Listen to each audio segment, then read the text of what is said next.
उभाटा गटाच्या उपनेत्या सुषमा अंधारे आपल्यासोबत आहेत. सुषमाजी, माझा आवाज आपल्यापर्यंत पोहोचतोय? बोला बोला. पुन्हा एक परीक्षेचा पेपर फुटतोय. अशी परीक्षा जी शिक्षकी पेशामध्ये जाणाऱ्या विद्यार्थ्यांची पात्रता निश्चित करत असते की हा विद्यार्थी पुढच्या येणाऱ्या पिढीला किंवा पुढच्या येणाऱ्या विद्यार्थ्यांना शिकवण्यास पात्र आहे की नाही. अशा एका अतिशय महत्त्वाच्या परीक्षेचा पेपर फुटतो. आपली पहिली प्रतिक्रिया?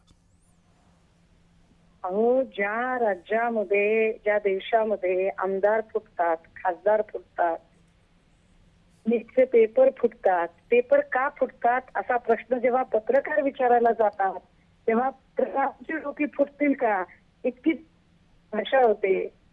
त्या राज्यामध्ये काय म्हणजे कुंपणच शेत खाते अशी सगळी परिस्थिती आहे. कारण सरकार नावाची यंत्रणा ही लोकांच्या बेटरमेंटसाठी कामच करत नाही, ती याच गोष्टींसाठी काम करते का असं वाटायला लागतं.